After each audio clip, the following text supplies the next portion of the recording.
Welcome, everybody. First GTO Lab webinar.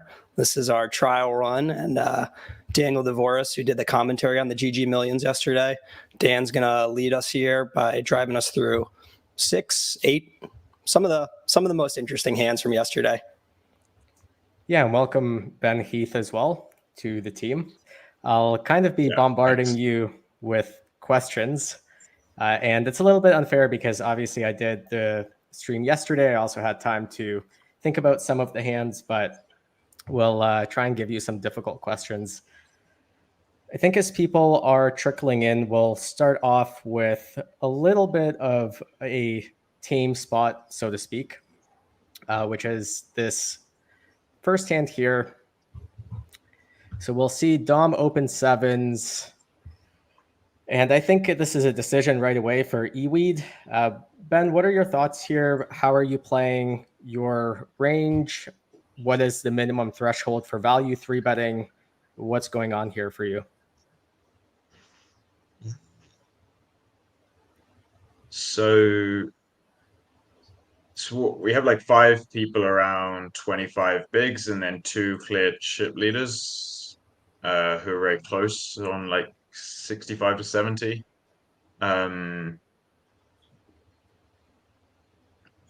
I think those two, Dominic and 𝗚𝗚𝗃, are going to have very high thresholds to get it inverse each other.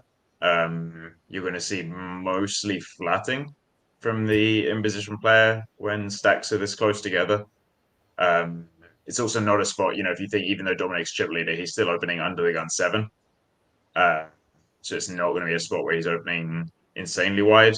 I think the threshold for 3-betting is going to be around here in ace-king.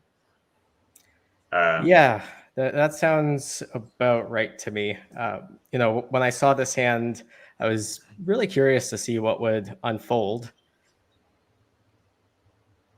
Oh, we jumped ahead a little bit. Yeah, I wonder how that happened.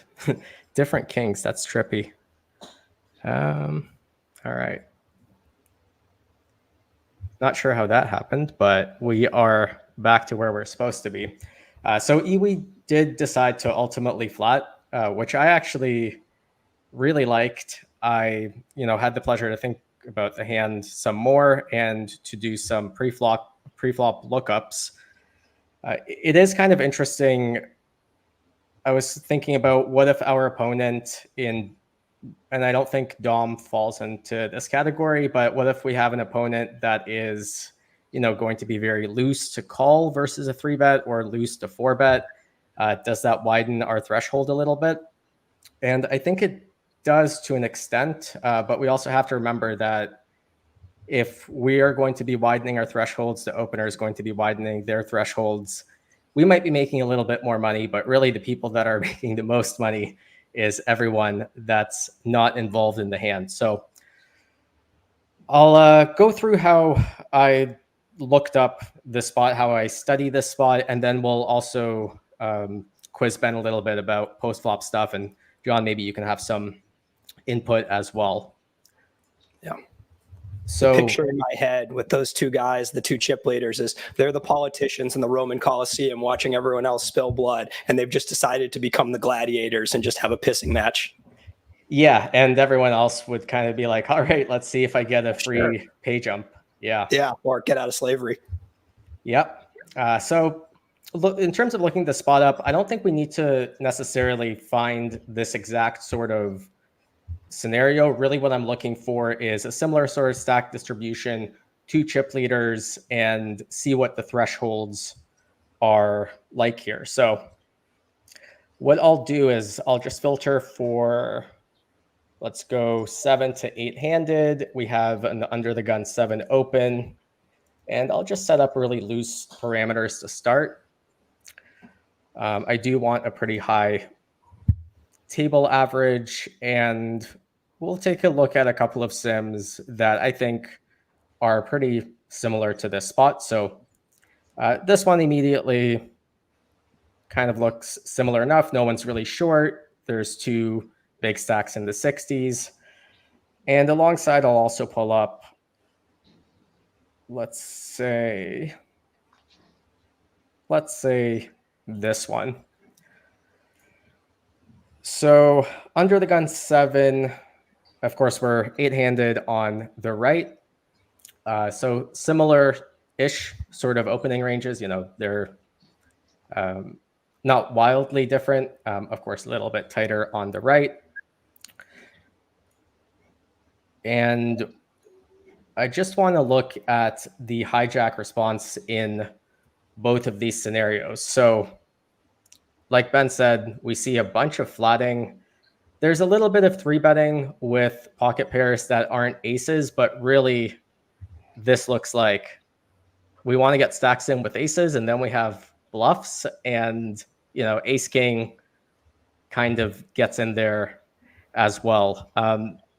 Ben, when you're sort of executing this sort of strategy, what sorts of deviations are you trying to make or not make against someone that is pretty good or someone that's very good? Like, are you just trying to play a strategy that looks exactly like this, or doing something slightly different? I think it depends firstly on the person you're playing against, but also on the other players at the table. If you were playing at a table where you think someone's very good who's opened, but the multiple or all or of the remaining players you think you have a kind of moderate to significant edge on, I think I would shift to an even more polar strat where I might just 3-bet only aces and some of these like ace 3, ace deuce combos, just take the absolute best bluffs and aces. Because part of the EV of something like 3-betting ace king off is that they're going to click 4-bet you, and then you 5-bet and get some of the EV from that, right? And maybe you think you're not going to get that if the other person also thinks that they have an edge on the remaining field. So I think you might end up almost playing like you're deeper. Like if you both think you're making money at the table, not just from the stack distribution, but from just being better players, think something like that, you would go even tighter. And then maybe the other way, if you're playing at a really tough table where everyone's your level or maybe better than you, but the opener is a weaker player who is playing quite loose, maybe you want to widen this slightly and just, these kind of not cusp, but like these value hands that are mixing like kings, maybe you just pure 3-bet and take a slightly more aggressive route in what is going to be one of your better spots to make money. Yeah, that sounds all spot on. When the bluffs are so fractional as we're seeing, it's 15% of that, 10% of that. Are you guys, if you're going to play a super polar strat, are you following the meta for deciding whether or not to pull the trigger with one of these candidates, or are you going to roll for it? It depends what type of caliber player I'm up against. Really, the reason that, so on the left is a really good example because it's so crisp what's happening. Basically, we see the offsuit ace-x all bluff at kind of a same low frequency. And that's just kind of typical computer poker. It just doesn't want to always, or let's say 3-bet ace 5 off twice as often and not 3-bet ace 4 off ever, just to prevent the other player of exploiting us blocker wise, and to some extent the other players at the table as well. I think generally speaking, the bigger consideration here is against most players that are not true experts who are probably playing too many flats against the 3-bet. What I'll do is, rather than even like focus on the meta of blockers, I'll actually just take my bluffs to have kind of better post-flop playability, better equity. So let's say that I expect them to be peeling pocket pairs way too often. I might just 3-bet ace 10 off, 3 times as often and just not use something like ace 7 or ace 8 ever, keeping my ratios in check. But, at least I have 2 overs the times that I get flatted by 9s or whatever. Yep. So I'll hop back to the hand. This hand does go post flop. So this is kind of interesting from both Dom's perspective and 𝗚𝗚𝗃's perspective. Like Dom decides to c-bet here. Thoughts on this one, Ben?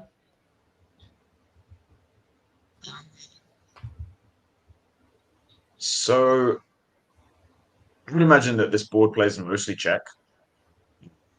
I think that while Dom is covering, he's covering by such an insignificant amount that neither of them really want to play.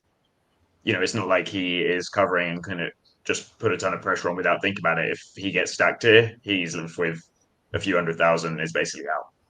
So they're going to be playing very cooperative, which means I think you're going to have to play somewhat passive as well, because he's going to have more of the ace-8 off wide opens where the flatter won't have those hands flatting in position. And as we can see, it's not even like you have an advantage in the overpairs. Sure, you have aces that they don't, but they're going to have kings, many other strong hands, and so I think generally you're going to play very passive. Although that being said, you are playing cooperative poker, and it means that you're going to see theoretically, I think, a lot fewer raises than you would for chips, for Chippy V. So, sometimes in those scenarios, you can start seeing quite a heavy block strat, or where you're kind of just blocking multiple streets, and there's not much they can do about it because they can't start punishing you too much because their threshold to get it in is so high too. So I would imagine some of this size for the out of position player, but I think mostly I would be checking. Yeah, that sounds all spot on to me. I think it's important to recognize that these nodes, if you're kind of used to thinking, especially about these deeper stack to pot ratio spots in terms of chip EV, yeah, it's what you said. It's easy to just kind of think, oh, I have the overpair advantage. But really what's happening is Dom is opening, let's say, 25%, and then hijack's flatting, let's say, 12.5%, something like that. So what happens is hijack actually just has like kings, queens, jacks twice as often as Dom does.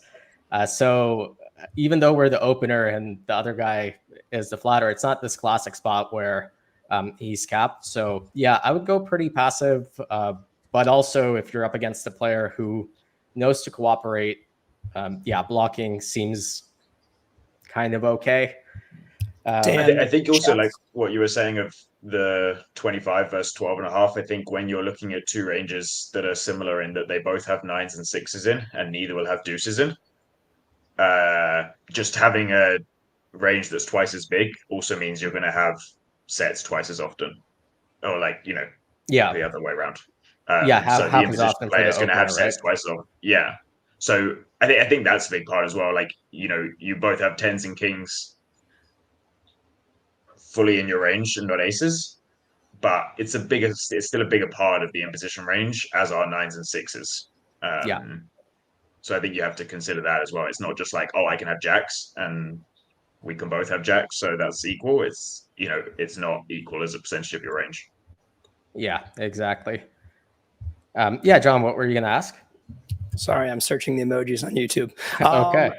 No, the question from the chat was if we get a quick definition of cooperative poker, what's going on there? Because that's certainly going to be a theme in some more of these hands. I would summarize it as ensuring that, well, neither player busts, but to a bigger extent that there's not a giant chip swing in either direction. Because as soon as there is a giant chip swing, like let's say these two are going to play a 6 million chip pot, all of the other stacks gain some equity from that. And they gain a massive amount of equity if one of these players, well, either 𝗚𝗚𝗃 busts or Dom is just down to crumbs.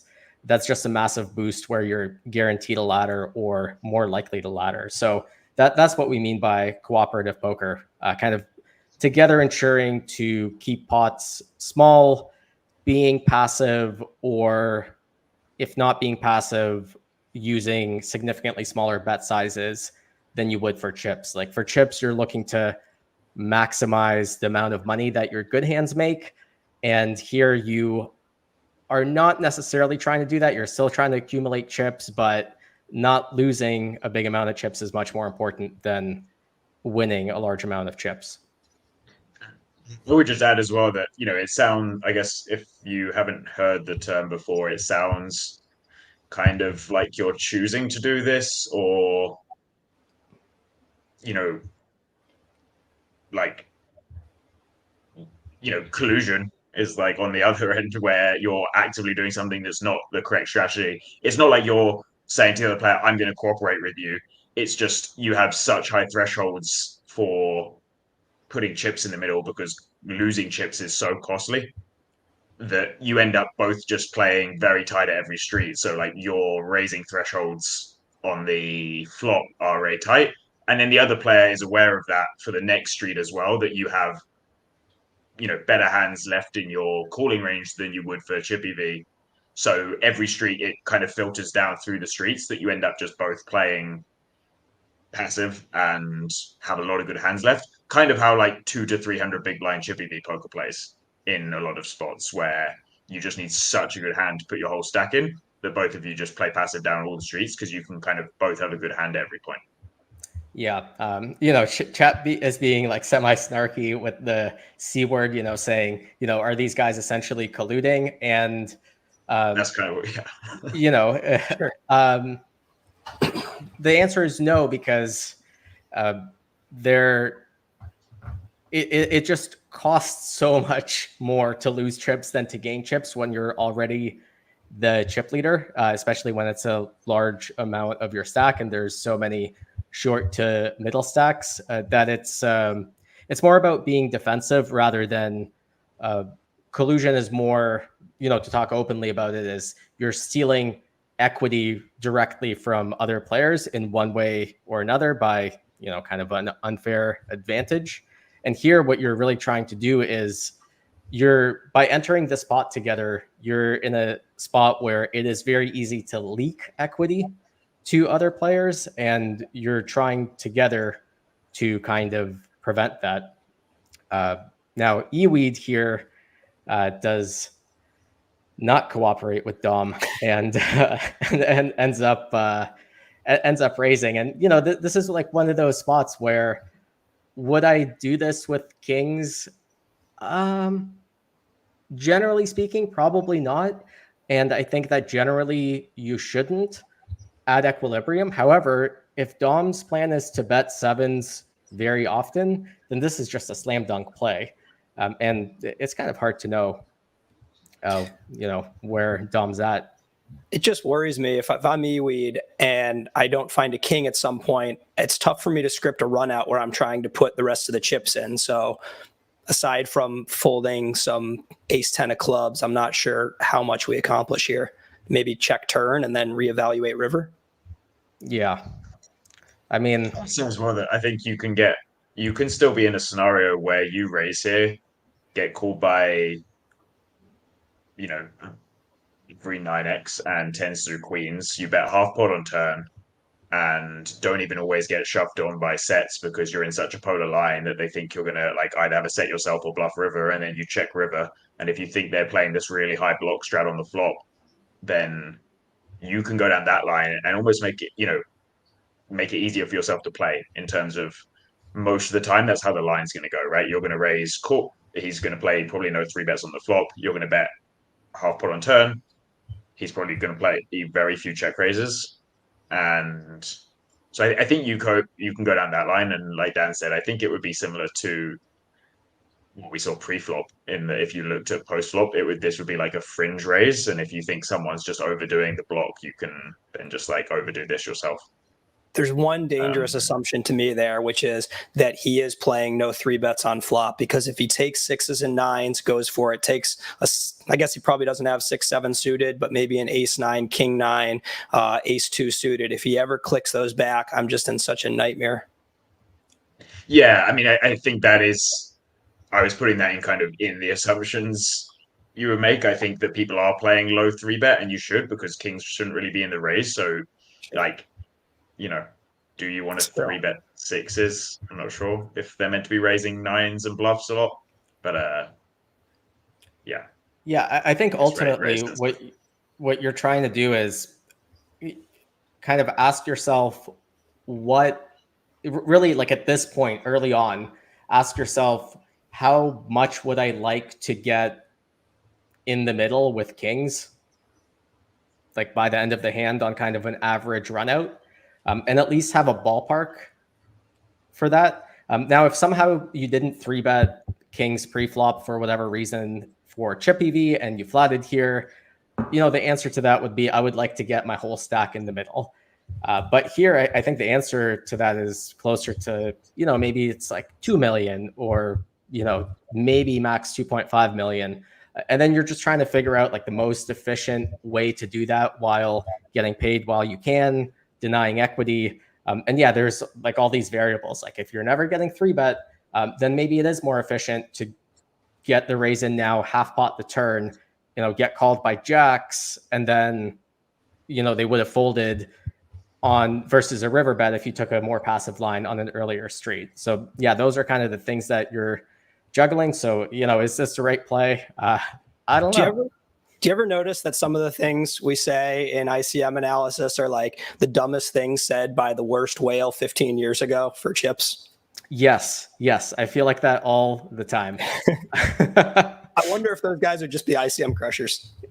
Yeah. I mean, so some of the things that I saw 5-6 years ago, especially with like clicking off of like 30 big blinds with like random suited kings, I would just see it and I would be like, wow, this guy doesn't know how to play poker.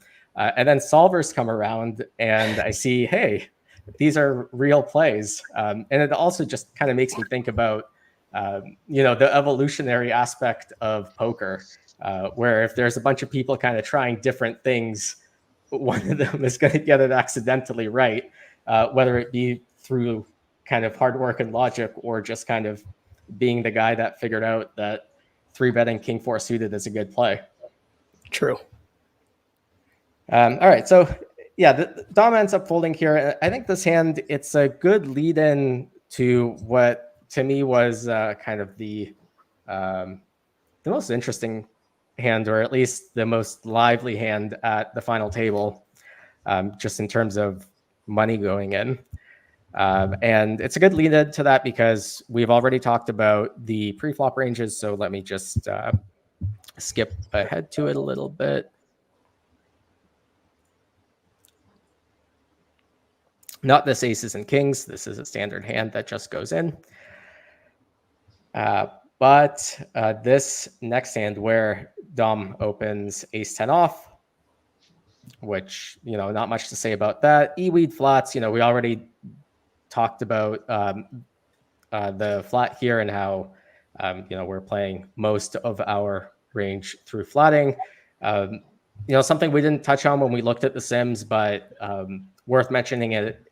When you are flatting jacks, queens, kings pure, you also get to flat a bunch of other stuff and just have like a pretty loose range.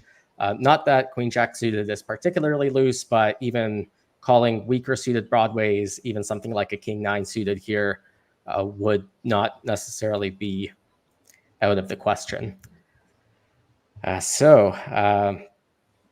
Let's go through this hand street by street. So Dom finds a check here. I think this one we've talked about a little bit already, and how this board should, similar to the other board, should be mostly passive. Queen jack bets here. Any interesting thoughts on that, or is this just yeah, you should do it pretty often, makes sense?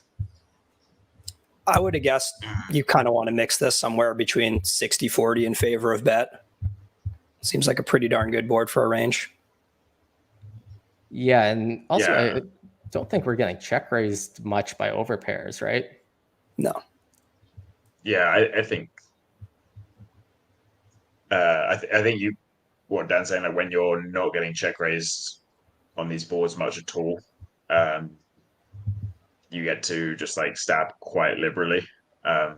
And sometimes you'll get fold off your equity, which sucks. I mean, not on the flop, but maybe, check raise and bet turn, but it happens so infrequently that you just get to have a kind of higher bet frequency in some of these spots when you're covering, even if it's not by much and when you're in position here. Yeah, that all sounds good to me. So Dom ends up calling. I don't think there's much of a decision here. You know, we were just talking about how we wouldn't even want to check raise an overpair. So ace 10 is just a very clear check call to me. Thoughts on turn 4 eweed?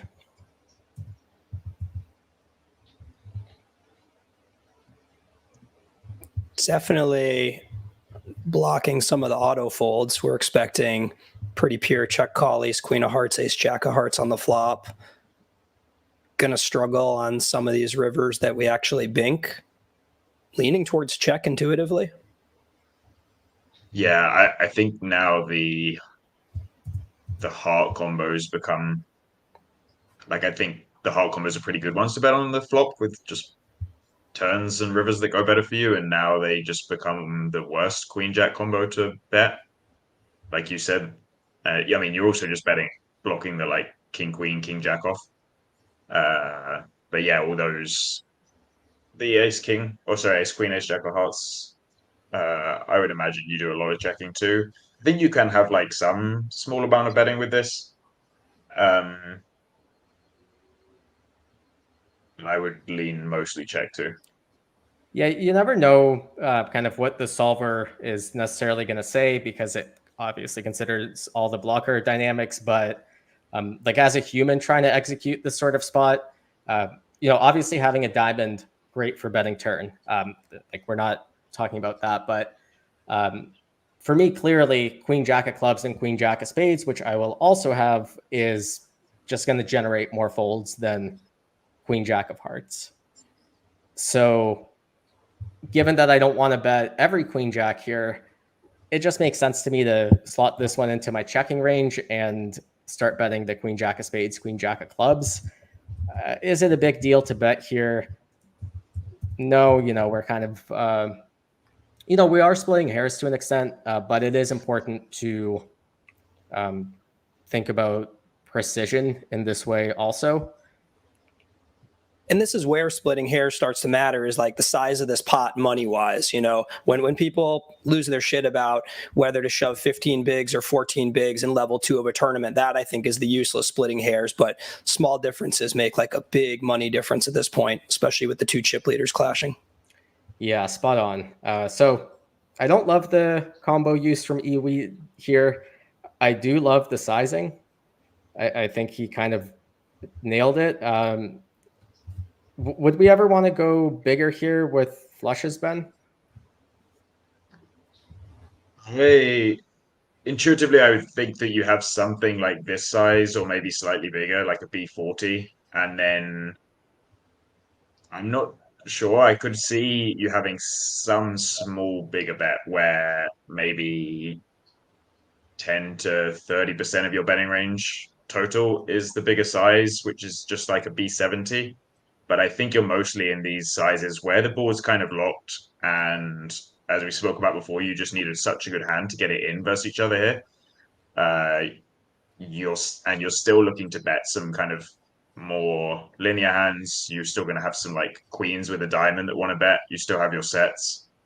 And then your hands that want to put a lot of money in, just like ace seven of diamonds, they're still able to on, you know, on clean rivers. You can then just bet big Ben if you need to, or if you want to. So I think having the smaller turn size makes sense and allows you to bet like a higher frequency and slightly wider than you would if if you all automatically split off into a kind of B100 size here, you're kind of immediately just betting flushes or better anyway, like already, which I don't think is what you want to do. And I think greedily, if you try to spike the big size with ace four of diamonds, ace eight of diamonds, or whatnot, then the problem is matching up bluffs. It's tough to figure out something that doesn't involve the ace of diamonds, which I think really makes things tricky. I would be very scared in this ICM situation to guess ace four of hearts or something. You know, I wouldn't know exactly what to bluff big that didn't have a big diamond. Yeah. I mean, I agree with that. Although yeah, go ahead. Sorry, Ben. I was just going to say, I think that some of these, if you think about some of these chippy V spots in these position pairs where you're flatting a bunch of suited stuff, and your offsuit stuff is mostly 3-bet. It's quite hard, and you end up with what you said, right? Where you have some of these really hard chip V spots where you just need to bluff like ace-4 or something, because that's just how your pre-flop range looks. In these spots where you're 3-betting kind of like aces and ace-3, ace-deuce suited, you do at least have ace-queen, ace-jack off pure, and king-queen off. So I think it is a little more natural than the chippy V spots to find those big diamonds, because they are just pure in your flat range pre. So I would at least say that I don't think it's as hard to match as it would be in a chippy V situation. Sure. Yeah. Do you think we find anything that doesn't have a big diamond? I mean, I would think it depends how much money you want to put in. If you went down the really big size line, probably very limited stuff. Gotcha. Yeah, that all sounds right. Yeah, I mean, I do think that just kind of executing a strategy of kind of never betting big here and just slotting everything into like a B40 is kind of cool. Because like the way I'm thinking about this spot is you still want to bet your overpairs for protection, maybe some good 10x. And then something like sets, if you bet big, you're probably going to have to check river unless the board pairs. And then flushes, they just have a complete lock on this board. So you are in this sort of scenario where you have a bunch of hands that are like pretty good, but not really good enough to start putting in huge bets. And then the hands that are actually good enough, you know, they're not really concerned about giving kind of cheap cards to the out of position player. So yeah, maybe in computer world, there's like, yeah, some big bet here. I think the easiest thing to do, and also like the lowest variance thing to do, and also just avoiding playing a giant pot, is to just slot everything into like B40, which I think is like kind of the size that Ben was leaning towards, which is probably what in real life I would end up doing with my entire betting range. Yeah, I agree that in like when I was saying I think there could be a smaller bit of splitting off into big bet, I would also in real life just go for the B40 line. I think it's much easier as a human to actually keep that together and play good poker that way. Yeah. Rather than like splitting off into these very confusing lines that you might end up not playing very well. So we get to the river as 𝗚𝗚𝗃, and we have queen high. Not fun. We don't have a diamond, but so first, is a diamond even good for bluffing here?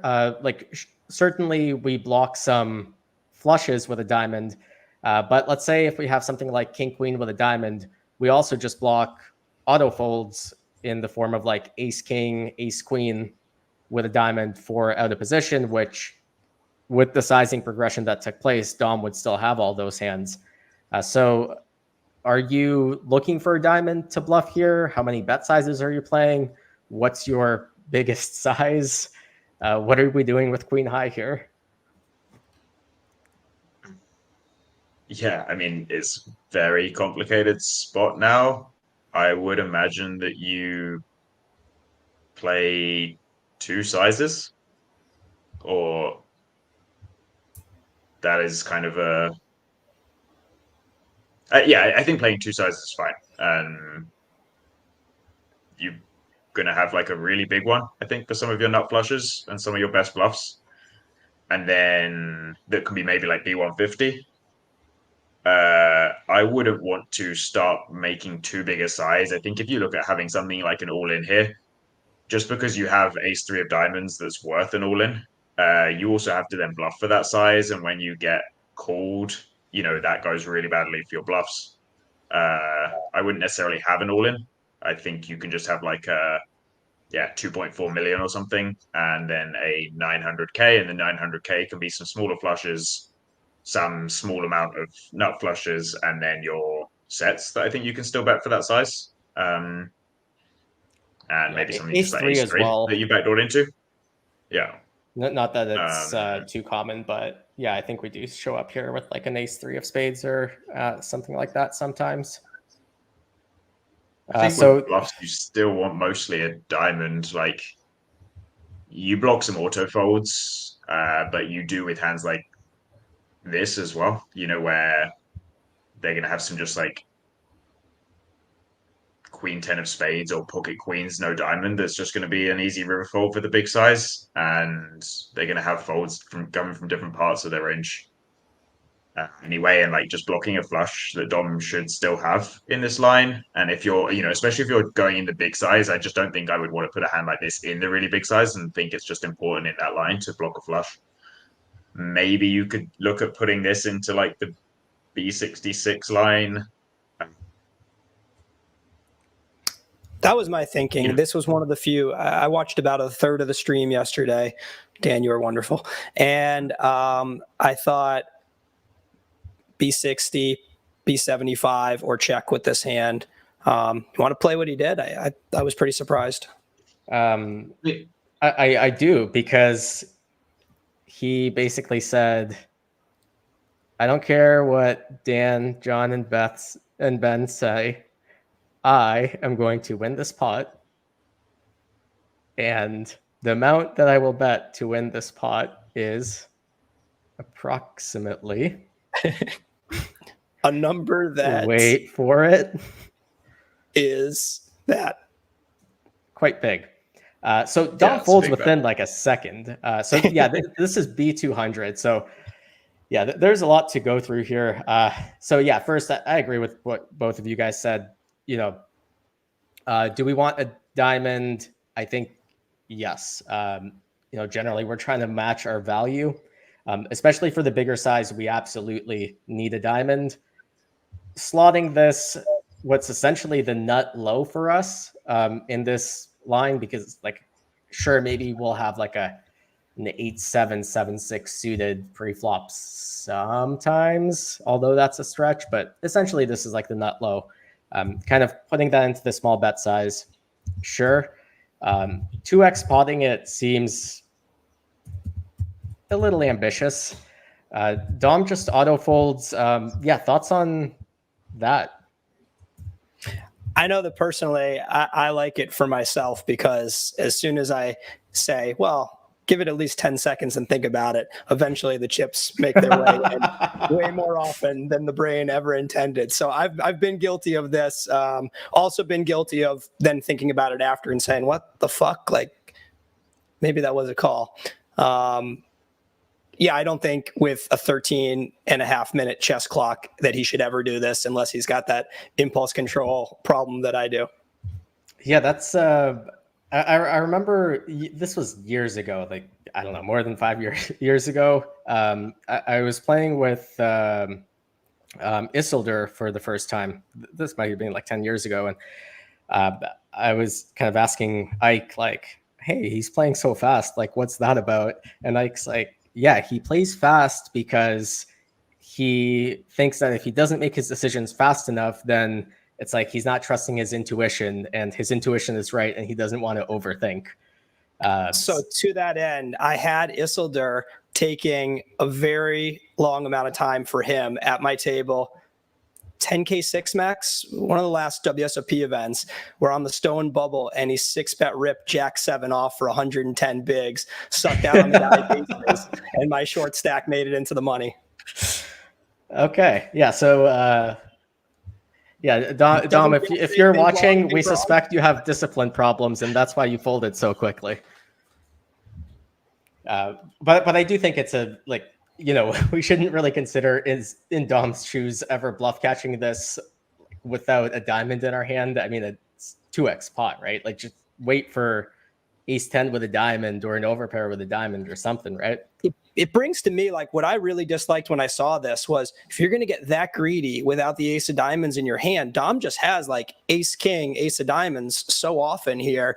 And I mean, it's so tempting to just savage there. Like, the guy doesn't have it. He's bluff oriented and some other flush. I don't know. It maybe just makes everything an enticing bluff catch. And Dom just has so much ace of diamonds here that I was baffled to see this much money go in. Yeah. I mean, Yeah, but it worked out.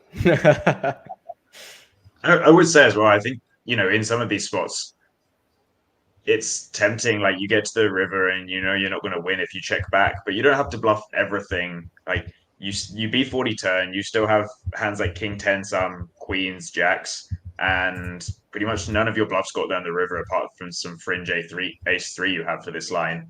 So, it's fine to just have some give ups if it's not like every bluff that gets here has to go for it. You've lost value because like none of your bluffs got there, and a bunch of your value has been downgraded to a check after the turn bet. So I don't think you need to be kind of married to these hands where you're like, oh, I bet the turn and now I can't win, so I just have to bluff everything.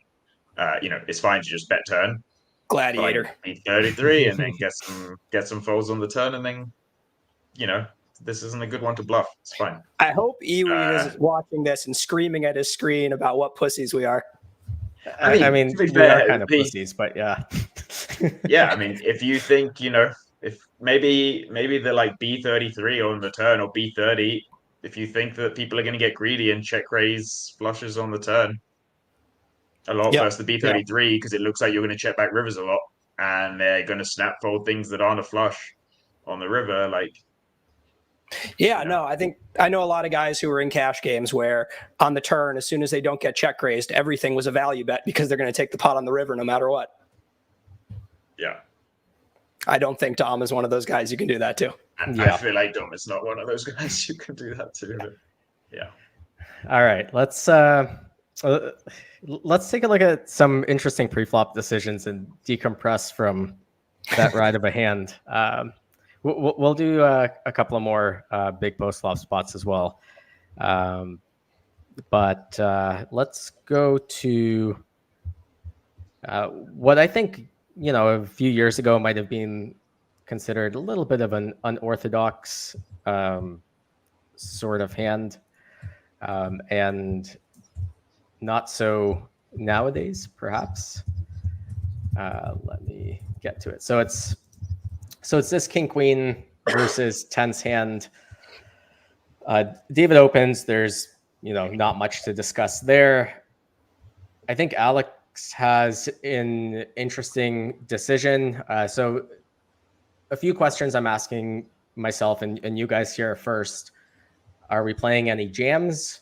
Are we playing any flats? And if the answer is no to both of those, and we are just 3-betting our entire VPIP range, does this hand make it in there? I'm no flats, no jams, but starting to have jams from the button. Mm-hmm. Not many. Yeah, I would think the same. I wouldn't even think from the button of 28. Oh, I didn't see this 28. Yeah. I'm not sure about that. I think this just makes it in there. It's like kind of getting close, I think. And if you looked at a position pair where it's like under the gun 8 versus under the gun 7, where you don't want to get in 10s for 28 bigs, they can often just become folds because they actually just like have bad blocking properties for the raise folds of like ace 10 off, jack 10 suited for the opener. And if you're not going to 3-bet call them, and they're not going to play many calls under ICM where they're going to play like a heavy 4-bet or fold strat, you actually don't want to 3-bet a hand that just blocks a bunch of their raise folds. So I think your first decision with hands with your pocket pairs when you're playing these like not spots where you don't want to play many calls is, can you 3-bet get it in? And if the answer is no, then you probably don't want to 3-bet it. And this seems relatively cuspy to me, but would imagine it's like the bottom and you can 3-bet call this. Yeah, I think that's spot on. Life 𝗚𝗚𝗃𝗶𝗹𝗶𝗄 asks 26 big blind, so it's 28. I think it's an easy shortcut, if you're playing live or don't have it in big blinds for whatever reason when you're playing online, is kind of go 1.8 million is 30, and we have about 2 big blinds less than that. That's kind of how I do it in my head. So let's do a lookup of this spot. So I'll just find a spot that is similar enough to this one. So what are we looking for here? We want to be pretty deep table average, and low jack, we want, I'll start off pretty wide and see what it comes up with in terms of my filters. For the hijack, we want to be a little bit more specific for the stack size since it starts to matter. So we can, yeah, this one will work. We can look at some other ones as well, maybe. But we'll go low jack open and hijack, not playing any shoves, not playing any fluts. Pretty clean strat. We're just 3-bet or fold with range. And I think Ben kind of nailed it. Yeah, this is 𝗏𝗃𝗃. Tens mix. That breaks my heart. Yeah, I know. You've never folded tens for less than 30 big blinds in your life, right, John? If I misread my cards, possibly. Yeah.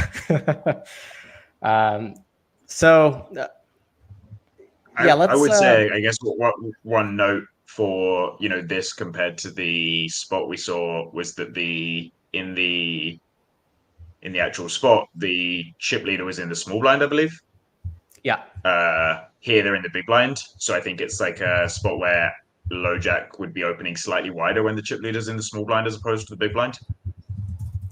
We can actually, we can go back and see if we can find something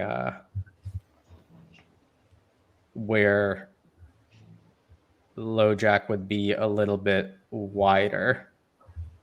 So let's, we can perhaps look at something like this, or do we see? Yeah, we can look at something like this. I think that one looks. Yeah, so a little bit of a wider open. Consequently, we are 3-betting wider. We're also a couple of big blinds shallower than in the previous sim, but similar sort of stuff, just very clean. Absolutely no flats, absolutely no shoves. We're just playing a small 3-bet with our entire range.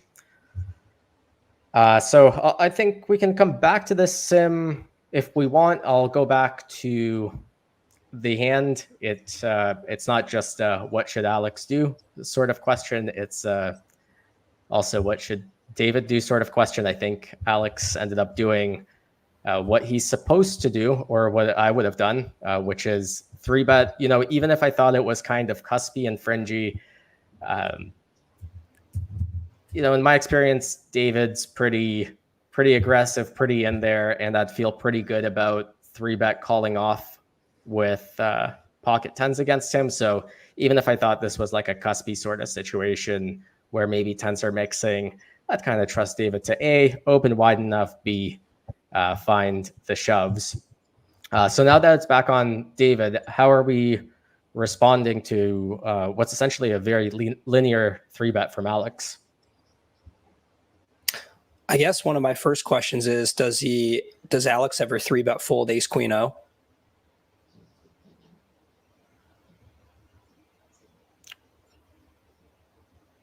Feels like it makes a pretty big difference when I'm looking at king queen suited.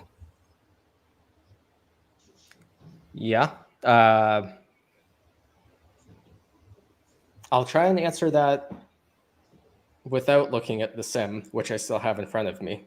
And it's very tempting because I don't actually know the answer. So I kind of just want to look at what it is.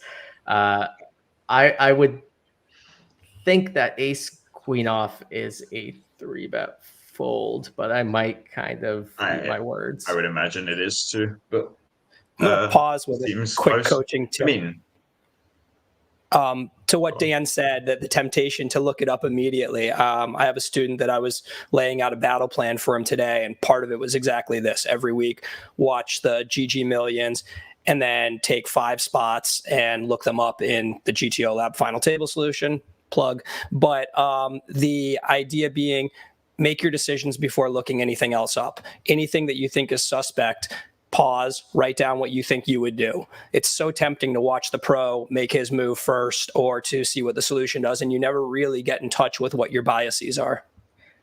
Yeah, and also emotionally, like in terms of like you want feedback for yourself, right? And I know when I like commit mentally to a decision, and then I look after and I see that I'm wrong, it stings, and it's not a good feeling. But it's also like that sort of feedback where you kind of go like, ah, shit, I got to work on that. Or it could just be the opposite, like, ah, nice, I committed to an answer, I nailed it. Both are pretty kind of like a salient sort of feedback. I think both of you are very aware of when you're wrong and study harder. And I just remember all the times I'm right and just go on my merry way. King Queen suited for David. I want answers, guys. Jam. I mean, now that I heard the ace queen supposition from Ben. I think these spots are very delicate. You have a lot of things going into them where I think you have, firstly, when you're up against the linear ranges, you do worse post.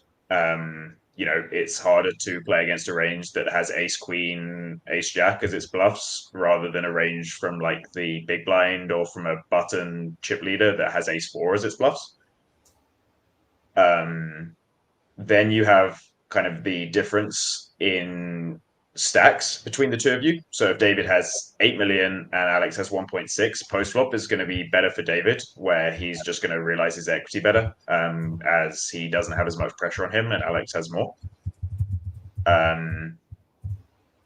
So I think these spots are quite delicate, and if you get one wrong, it's not a huge deal. It's more just kind of learning directionally the concepts that you want to be looking for, that and the factors that go into the decisions. So if I looked at something like this, I would do what you said, make my decision first, then look at it, but then also just try to find 3 or 4 other sims of similar spots where you have slightly different position pairs, slightly different stacks, and then just see what all of them do, to kind of figure out, rather than just, oh, this specific one I got wrong, but just learning how the entire spot works and like which direction you should shift when different factors change. This specific one I would think is mostly jam with king queen suited. When you talked about like looking up adjacent spots, that's where the worst thing that can happen is you get it right because you had 3 things wrong in your head and it just all coalesced into actually being correct. And it happens frequently, I think, in ICM situations where I'll quiz somebody, they'll tell me the right answer. I'll be like, wow, how'd you get that? And then the explanation is all bonkers. It's like completely wrong. And if you look at a couple of similar sims, you'll eventually find what your flaws were, even if you got the right answer. Yeah, and I think that's the aim with a lot of these studying, right? It's like not to find a solution to a spot that you're probably never going to see again. It's to understand the ideas behind like how you make the decisions. Yeah, the spot is what motivates you to look it up and to get better. But from there, it might as well be any random spot. Yeah, and David does end up jamming. I do want to keep things moving along, so I won't look at all the sims. I mean, I have looked at several of these spots. I think both of these guys pretty much nailed this spot. It's can be a little bit cuspy, if David's opening a little bit tighter, maybe it's a borderline not 3-bet for Alex, depending on how tight Alex is. For David, it can go anywhere from a pure jam to a little bit sketchy. And then, Ben, like you said, if David starts to have more distance in terms of covering Alex by a bigger amount, then flat becomes more appealing. But with things as they are, with everything that I've looked at, that's pretty similar. Both of these guys kind of just played it perfectly. I think something that maybe a few years ago you wouldn't have necessarily seen you'd see, tens flat or the first time around, or king queen suited flat versus the 3-bet. But these guys are obviously both well studied, and I think nailed the spot. All right, let's do another interesting David Yan hand. It is a pretty spicy post-flop one, but a pre-flop one also. While we're on David, chat, I'm going to have David on the podcast soon. I want David Yan questions.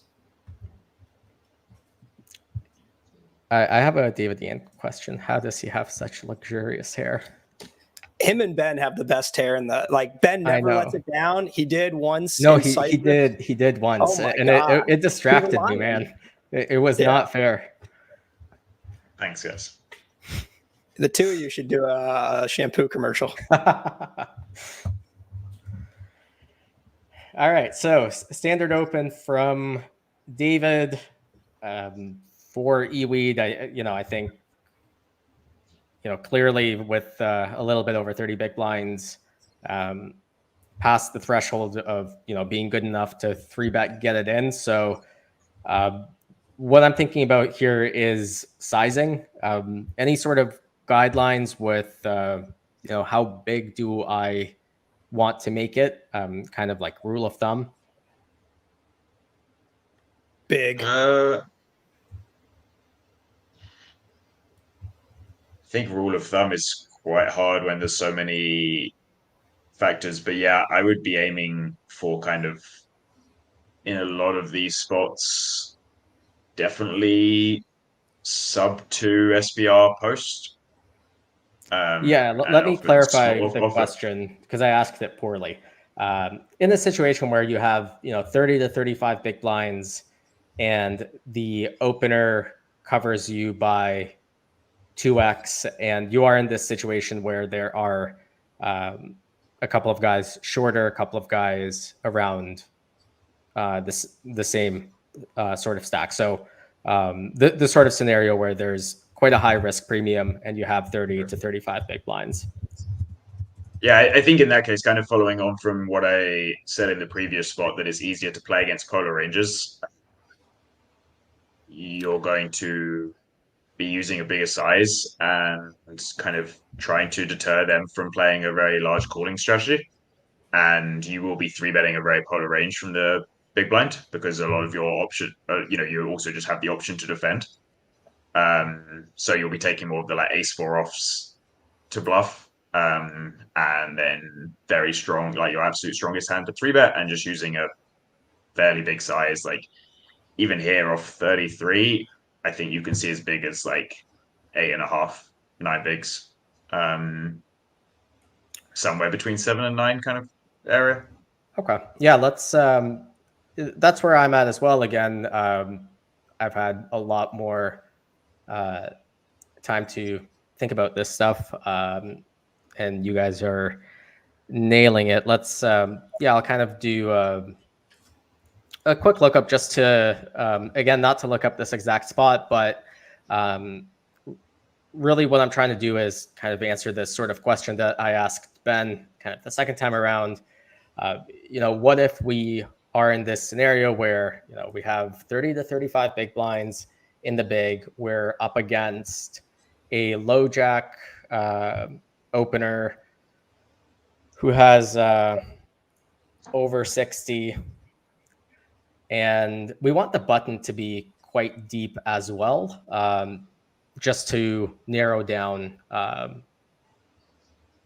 the opener's range. So we would select something like this sim. Something like this would be kind of okay too, because there's a big stack behind. I think what we don't want to do is select something like this sim where there's a clear chip leader opening into all stacks that they cover. David is going to be a little bit handcuffed by having Dom behind, since Dom had over 5 million chips as well. So we can, which one did I want to look at again? This one, right? Yes. So David's range, not super wide, just given the presence of the big stack on the button. And the small blind has 75 as well. So yeah. But yeah, I think that seems. Yeah. So, we have multiple sizing options available here.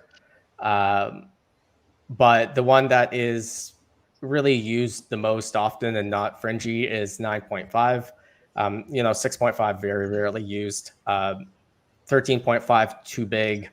All in, it's like in there sometimes, but not really.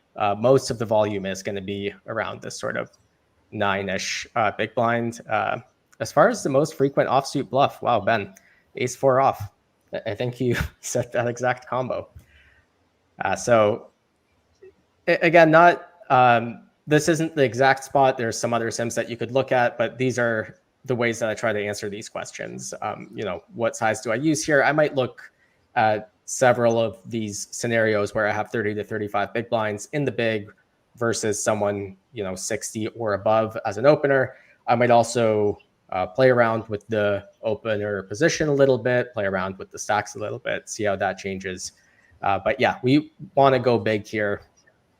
So to go back to the hand, 𝗚𝗚 does 3-bet here. But if my memory serves me right, makes it smaller than I would have. Not egregiously small, but a little bit too small, I think, right? Yeah, 7.5 is definitely on the small end from what we saw. And not nothing crazy. It's not 6 big blinds. Yeah. So what does David want to do here as a response to? Well, I guess let me ask 2 questions.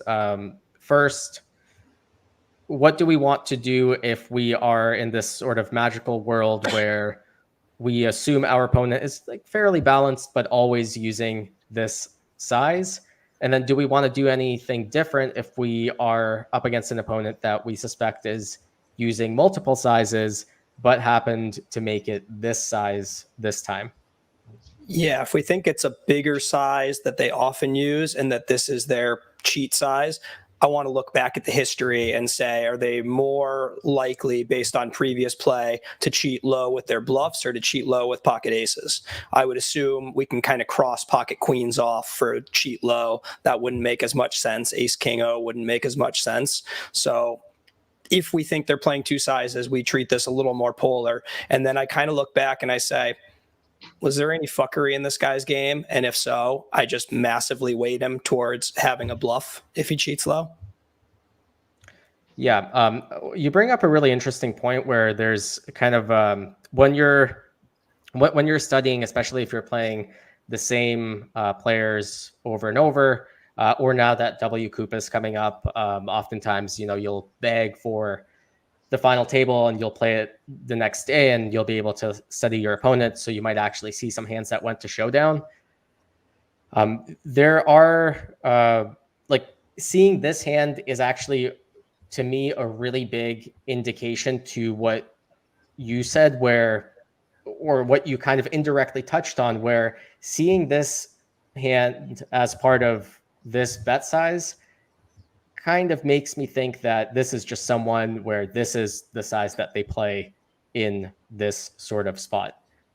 If we saw ace 4 off or king 6 off or pocket aces or ace king suited, you can't really make that conclusion. It could still be just this one size. It could be they're cheating with good hands. It could be they're cheating with bluffs. But I think if you see a hand like this, it's kind of safe to say that probably this is just kind of the one size that he uses, or at least kind of the way that I would skew my read in the presence of limited information. So, David probably doesn't know this, or maybe he does. So what's our response with the ace 8 suited? I mean, I would just add as well that I think when they're going 7.5 like this, we're kind of saying it's slightly small in the scenario where we've just looked at the sim and are aware the size was meant to be bigger. I think overall at the moment, population play slightly too small 3-bet sizes in these spots than what the solver's like, and that this is actually probably the most common size you see from the population. So I don't actually think, like, as David, I wouldn't be thinking, oh, this is a small size. I would maybe note that it's smaller than I think the solver would go, but I don't think it's small for population. It wouldn't be like, when someone min 4-bets you and you like kind of take note of, oh, population don't do that. Is this just aces, or are they trying to make it look like aces? Like, I think this is just the common size you're going to see. And then I would say versus that when you look at these sizes that are like 9.5 was wanting to be used by the solver, and then you see this really polar 3-bet strat, right, where it had some king 3, king 2 suited, some king 9 off, ace 4 off, ace 8 off. If you lock these solves to only using a smaller size, the solver will add back in some just like 6-5 suited types sometimes, because it's aware it's going to get flatted more and play a higher SBR post and needs slightly more playability in its 3-betting range.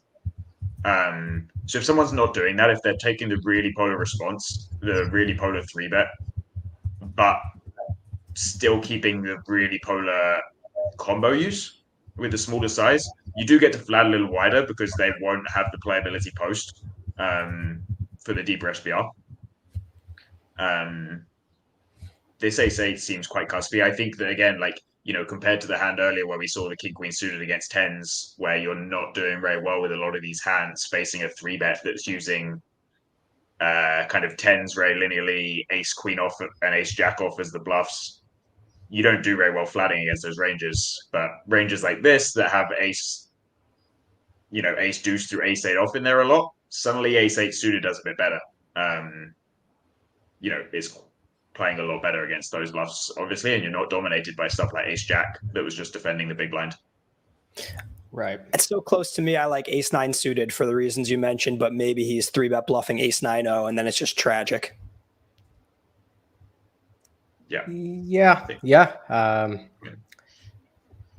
Well, actually, let me. These like cuspy hands are going to be very sensitive, right? Even to factors as small as like, you have Dom on the button here, but say the button is a very passive player, then David's going to be like kind of assuming the chip lead and opening a really wide low jack here. And I think sometimes people forget that of just these. Maybe it's a little easier to remember in some post-flop spots, but these equilibriums kind of settle on how wide did you open and how much do you need to actually defend versus 3-bet. So you're going to have, it's not just a straight solution. It's like, if you're going to have to call wider if there's a very passive player on the button to if there's Dom on the button, because you've opened wider. So these things are just very sensitive. And I think these really cuspy hands that are going to make almost no money at equilibrium are going to be kind of, you can decide based on small factors like that, or how you think people are going to play post. Maybe someone's like playing this very polar strat pre, but you think is going to make some mistakes post because they're not used to playing with those polar ranges post flop. I think you can kind of go for these decisions versus a lot of people based on small deciding factors like that. Yeah, I think, what Ben said kind of really resonates with me. I'll actually hop back to the solution real quick here just to kind of go down a couple of these lines. If we go down this 9.5 3-bet, we see that ace-8 suited can't really call. It's an okay bluff, but so is everything else. That's not a great hand. But ace-9 suited starts calling. If we go back and we kind of force this significantly smaller size, now we don't really get to fold this suited ace. So certainly if we are both experiencing the still polar range, which now this size, because it's used so infrequently in the sim, is not, and it's very, kind of strong and specific. But if we're both very polar, kind of ace 4 off, king 6 off, whatever heavy, and using this small size, increasingly ace 8 suited is just going to be a slam dunk peel. And then what Ben was referring to is like you might actually just want to, look at something. Can you take that 75 one, the one just below the This one one, right? Yeah. Yeah. Were you going to go on to say that if you're playing a passive button, that you'd be wider? Yeah, like instead of opening whatever it was, like 24, 25% for David before, now he's opening 31. We go down this sort of line. So we see still only a 9.5 size used. But I think what you were getting at, Ben, is we're still in low jack. We're still up against 9.5, but now against 9.5, we're just like not folding ace-8 suited because we can't, because we started off opening 31% instead of 24. Yeah. So yeah, lots of things to consider as David. He ended up peeling here, which I think it's good. I don't know if the reason for it is because he kind of thought size is a little bit too small, or the reason was, hey, I know that I'm opening a lot wider than I'm supposed to. I don't get to fold this. Or it might just be, I think what you said, like maybe he thinks Villain's not used to playing these super polar out of position 3-bet pots. So it could be a lot of things, but I think in the context of everything, I would lean towards peeling here, but definitely cuspy at equilibrium.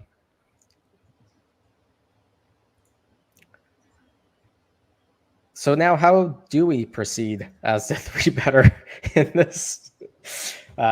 this polar spot where we have queens and we get a pretty good board? Well, we did flop some top pair with the ace-8 we're talking about as the big blind. We've got probably not so much in the way of ace-6.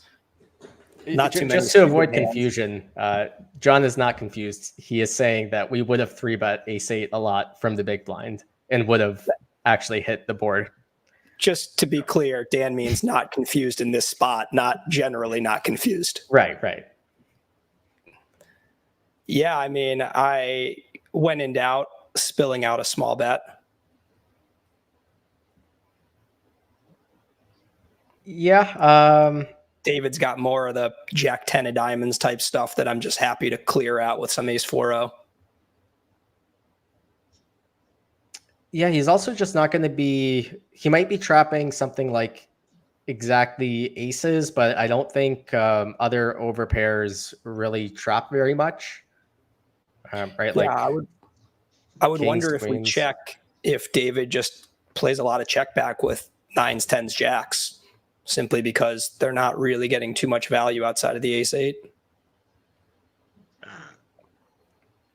Well, they do have the like ace king still, and then ace-6, ace-3 that you had too. You also had some like king-3 suited. Yeah, king-3 suited makes a lot of sense. Like all of these, all of the cards on the board, you were kind of mixing into the 3-bets as kickers with the ace, right? It was kind of ace-8 through ace-deuce. I don't think you want to just be range betting when you've got like ace-king, queens, kings, and aces, and then you've got a lot of those trashy hands. I think a board like this is actually relatively good for you. If you looked at a board like, queen 9 deuce or something, I think it's a much bigger mistake there to just be range betting where your ace king misses and all of your bluffs, just ace-8 ace deuce, are nothing now, and they have a lot of the kind of ace queen and king queen that flat. Think a board like this where you do hit your bluffs, it's a little closer. I think I would still be mixing in some checks though. Yeah, one recommendation that I have for you guys that are trying to study this spot yourselves, not really an answer to like what to do here, but when you are running anything post flop yourselves, I would smooth out the bluffs. You can just copy and paste ranges from like, you can just take the range that's 3-betting, take the range that's flatting, copy and paste it into PO, run it. And for a lot of spots, I think that's totally fine, such as like the spot where the 7's opened and the king's flatted, where it's like a not specific but wide range spot. But here, like in a narrow range spot where some of the bluffs are specific, I think you do want to be careful if you happen to like copy paste a range where ace-8 off is just in there 60% of the time, but ace-7 isn't because magic. I would kind of smooth out the kickers so that there's not anything weird going on in terms of you making top pair and second pair with your bluffs. Do we want to, if we bet here, do we want to make it a 2-street game or a 3-street game still? I'm looking 2 with queens. I think aces, we've got potential 3-street, but yeah, I don't think I'm betting under 25% here. My instinct is B30 or so. Yeah, I think when Ben said, you know, kind of look for a lower SPR to lower the SPR pre-flop, this is kind of what it is like a little bit awkward, where had we made it a little bit bigger pre, now we can just kind of slot everything into B30 and still play 2 streets like very comfortably. And it's a little bit awkward to make a small bet and then like not too big of a bet if you're trying to kind of go somewhat close to geometric and play 2 streets. So yeah, it is a little bit awkward. Yeah, I mean, this hand does get more interesting. So, you know, we talked about the things that we would be thinking about in terms of deciding whether to c-bet or not. You know, I don't know if we gave a definitive answer. I don't know if we kind of if we want to.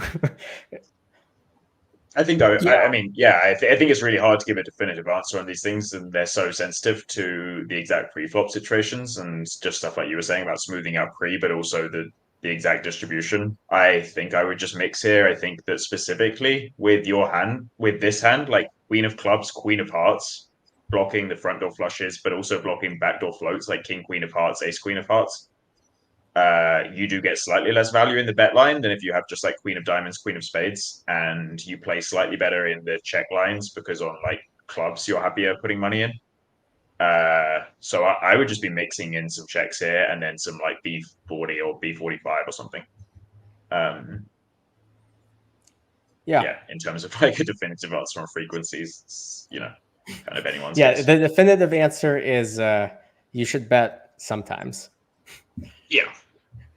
I mean, this is an interesting spot as well, right? When you're playing as David, you've got a 3-bet check range that consists of a lot of hands that you crush, because if he has decided to give up something like ace-5 off, you don't really want to bet at all because you're just going to fold it out when you had it, you know, pretty much dead. So I think David has a really interesting decision here. Yeah. On the other hand, you might get value versus just like ace king, ace, and the ace-6, ace-3 as well, right? Yeah. But then you also get check raised by some hands like this, and then have to kind of like get it in. Yeah, I think this is really close. Don't have a strong feeling about either way, to be honest. Yeah, my go-to for this sort of spot is it's to kind of figure out if checking back is actually pot control or not. And that's, of course, that's a function of SPR. Like at a certain point, if SPR is short enough and I know that I can't really get away from my hand on most runouts anyway, then I'm thinking more about getting protection and not too worried about getting stacked if that was going to happen anyway. So one aspect of it is the SPR, but also kind of the caliber of player that I'm up against. Like if I'm up against someone that's very good, very aggressive, and I just know that on most runouts, I'm not going to be able to fold this hand anyway. Then I'm more interested in probably betting, getting some value now, and kind of not worried about the stacking myself aspect as much, since that was going to happen anyway.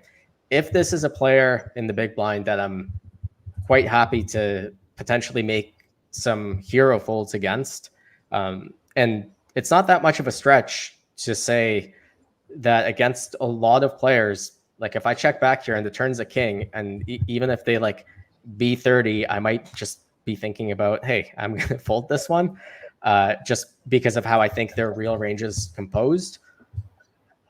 If I'm up against someone like that, I think I'm much more willing to be passive. Yeah, I agree with that. I think even some players maybe just miss some of the bluffs that you need protection from. Like if you think someone's just kind of always taking the more obvious and kind of solver hands you always see of like ace deuce to ace five off, but missing the like fringe king nine off, then like checking goes well for you as well. Yeah, you just have the bluff portion way more crushed, right? Yeah. Yeah, so David decides to bet, which, again, this kind of happens when you're reviewing good players. I don't know if he was kind of thinking what I'm thinking, or if maybe he kind of thought it was close and he should do both, and maybe he randomized. Like, I don't know. 𝗚𝗚 decides to check raise. I mean, at this point, I think once we check and we get the bet, like with kings or something, maybe we can think about continuing to slow play, but queens just have to be like a pure check raise, I think, right? Yeah, this looks perfect. I like the size too. Yeah. And then what do we want to do as David? I I think if anything, you can have a slightly smaller size, but yeah. Yeah, I mean, now as David, I would put it in. Seems like somewhat close again. I think if I had put it in, like,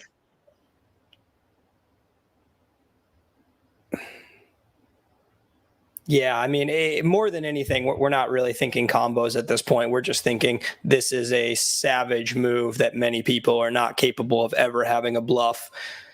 And I'm trying to put together how likely is it that this is the line he took with his King 9-0, King 4 suited, versus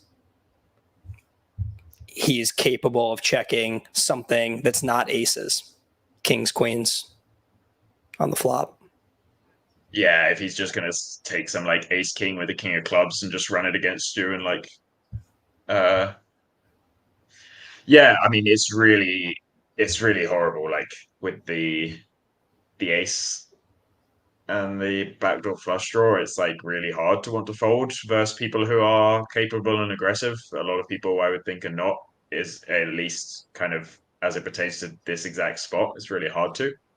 But if I thought someone was very good and aggressive, I would not fold here. I mean, I think I wouldn't fold against anyone. Like, I think the backdoor flush draw just adds too much. Like, we can, obviously, if we turn an ace, we have the relative nuts. If we turn an 8, we have the relative nuts. But also, it's just we can easily call off on hearts as well. And I think calling 500K more into a pot of over 2 million, I think against almost everyone, there's just like enough hand and also enough kind of randomness factor for me to always want to at least peel one off. So not that I would never ever fold this, but it would just have to be like a main event spot or something where I just knew someone wasn't not capable of bluffing. And yeah, I agree. I think you do have the option to peel and like make some more decisions on turns and just get away from some turns somehow. Like maybe on a king or whatever, you just fold. And then I think you also, I would just lean to the people that I'm going to fold against. I think I would mostly check flop against. Right. Agreed. That's kind of where I found myself. And I'm just kind of like Dan was saying, like, is this a hand I'm going to get away from?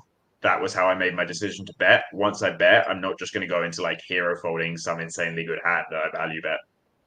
Otherwise, I would not want to value bet.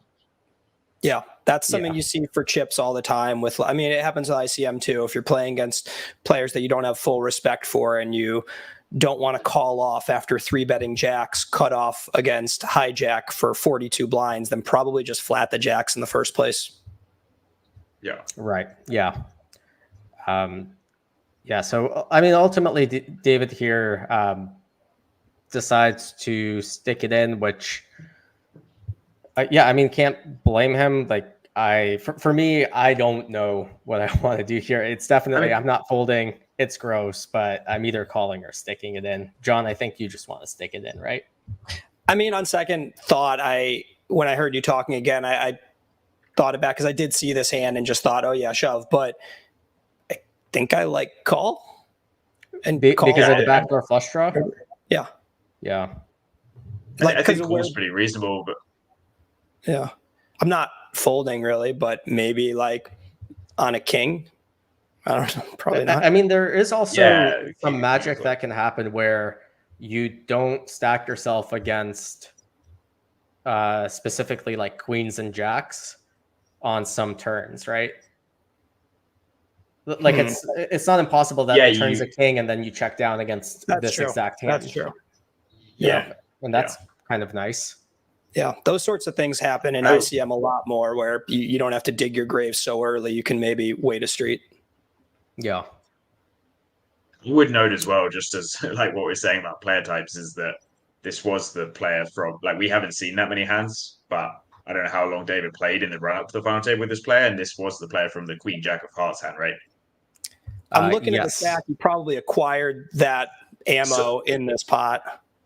So I don't think we necessarily want to be like making huge folds versus people that are looking to put that much money. I mean, for what it's worth, he also did win this tournament the week before this week too. David probably knows more than us, just in terms of, I'm sure he watched the previous stream. Yeah, definitely. And yeah, he seemed to be in there. So I definitely can't blame David for the way he played the hand. Got time for one more? We can. Let's. We'll do one where I want to pick your brain, John, about a silly X-Flow question. You know, I love that. Let's see. We didn't get a single Leonard hand? Man. He was, I mean, actually, he had like a couple of interesting decisions, but I think he kind of made them all accurately. And we like to pick on people. Yeah, we like to pick on people. So this hand here, Dom will end up opening. 𝗚𝗚 defends. Dom c-bets the flop here, and he gets check raised. Now, the reason I wanted to ask you your opinion about this hand, John, is because I think you'd be good at kind of breaking down what to me feels like a spot where, like, this is someone check raising a spot where seemingly they're like not really supposed to check raise, and they're clearly kind of way behind range versus range. What's your perception of what that means when that actually happens, especially against someone that's like unknown, in the sense that this is the only non-real name player at the final table? Sure. Let me get my bearings first. How many big blinds deep were we on the open? So yeah, let me go back a little bit. So big blind's 140K. Okay. So I thought it was 70 for a minute. So big blind never has ace jack. Big blind is just kind of screaming, I have jack nine. They, I mean, probably don't defend king queen, right? You think king queen just rips, right? I think a pretty good chance. I would think that king queen defends versus the shorter. I think, like versus the 18 bigs, I think it does. But Gotcha. Yeah, I think it can, because Dom's going to be pretty polar. And like when King Queen gets, like I think Dom might be playing some jams, and then when King Queen gets called, it's kind of not in great shape. Gotcha. Okay. Hadn't thought about a Dom jam range. Yeah. So I think what Dan is alluding to, and I'm in agreement, is that on boards where you just don't have many nutted hands, people are scared to check raise bluffs. It just feels so impostery to check raise Jack 5 of clubs here, knowing how much stronger your opponent is. And yeah, I think that when in doubt, if I don't know something about a player, I'm going to anticipate that they use somewhere between 0 and half as many bluffs as they even should in a situation like that, but they might cheat and still use the value. In this spot, Dan was saying, I believe you're saying pretty much no check raise.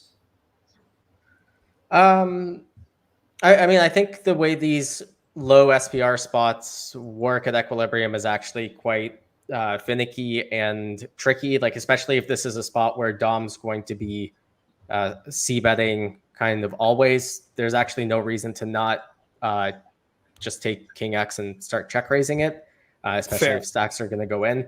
But like, let's assume that that's not happening.